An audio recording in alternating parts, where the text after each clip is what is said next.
terhadap perintah Sultan. Sekali ini saja Sultan, sekali ini saja, ujar Mansur memohon.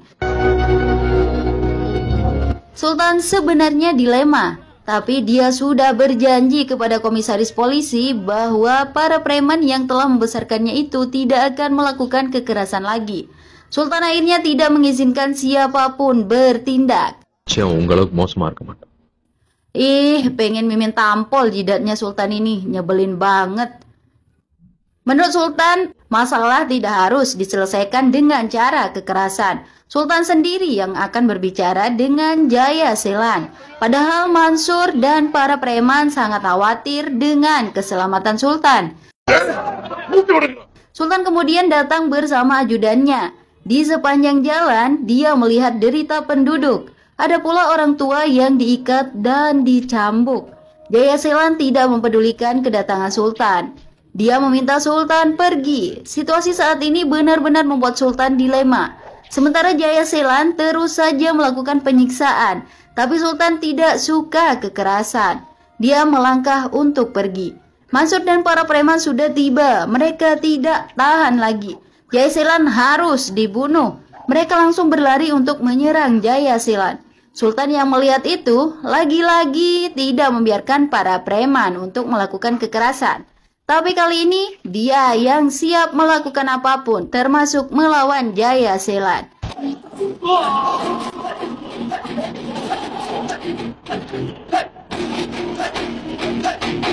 Dalam satu gerakan, Jaya Selan dengan sangat mudah dilumpuhkan oleh Sultan. Mansur dan seluruh anak buahnya diminta mundur. Sultan tetap melarang mereka terlibat kekerasan. Anak buah Jaya Selan dibabat habis.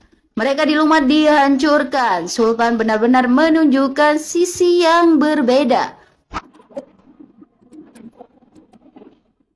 Orang yang tidak pernah melakukan kekerasan ketika bertarung begitu sangat kuat, ganas, galak, dan memukau.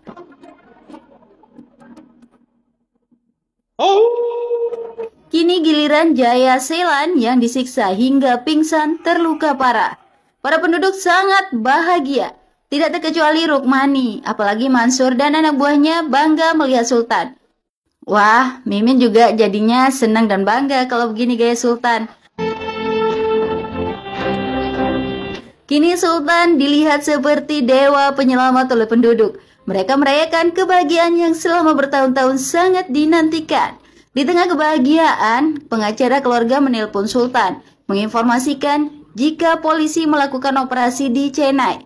Semua preman dibunuh. Pengacara menyarankan agar jangan ada yang kembali ke Chennai terlebih dahulu. Masalahnya, pekerjaan di desa sudah selesai. Jaya Selan terluka parah dan tidak akan bisa berbuat apa-apa lagi. Mansur bersama seluruh preman juga sudah bersiap untuk kembali ke Chennai. Sultan memiliki ide untuk tetap mengajak para preman tinggal di desa, yaitu menjadikan mereka sebagai petani. Sultan ingin desa tersebut terlihat hijau kembali, dan hasil pertanian disajikan dalam pernikahannya. Ini adalah ucapan Rukmani yang diulang Sultan. Saya akan mewujudkan itu, ucapnya. Sultan merahasiakan masalah sebenarnya bahwa keputusan itu diambil untuk menyelamatkan para preman. Sultan menantang siapa saja yang tidak setuju untuk bertarung.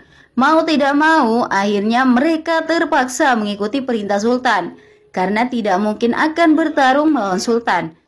Hari-hari para preman kini diisi dengan bertani. Tidak mudah bagi mereka untuk bertani. Berbeda halnya jika membunuh, mereka sangat berbakat. Berkali-kali mereka memohon agar kembali ke kota, tapi itu membuat Sultan marah.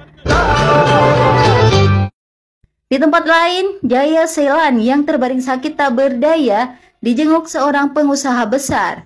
Dialah pengusaha tambang yang menyewa Jaya Selan. Sebut saja namanya Ravanam.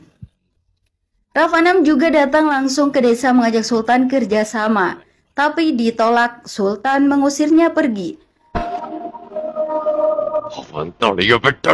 Marah, sekelompok preman jahat disewa untuk membunuh Sultan.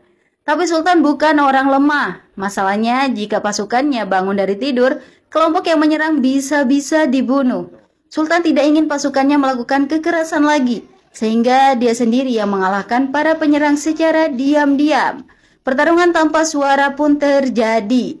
Sultan babat habis mereka semua hingga kabur. Pertarungan itu tanpa mengganggu tidur pasukannya. Keesokan harinya, Michael terlihat memukul seorang pemuda secara bengis. Sultan sangat marah pada Michael. Preman itu hanya bisa diam. Bahkan ketika diusir dari desa oleh Sultan pada malam harinya, ternyata Michael tidak bersalah. Dia yang justru menyelamatkan kehormatan seorang gadis dari gangguan pemuda. Sultan kemudian meminta maaf. Tapi Cassie memprovokasi Michael sehingga Michael mulai membenci Sultan. Kerja keras para preman rela bertani tidak sia-sia. Meski dilakukan dengan terpaksa, padi yang ditanam mulai tumbuh. Desa sudah terlihat lebih hijau. Rukmani kini menjadi kagum dengan Sultan. Bukan hanya benih padi yang telah tumbuh, benih cinta di dadanya juga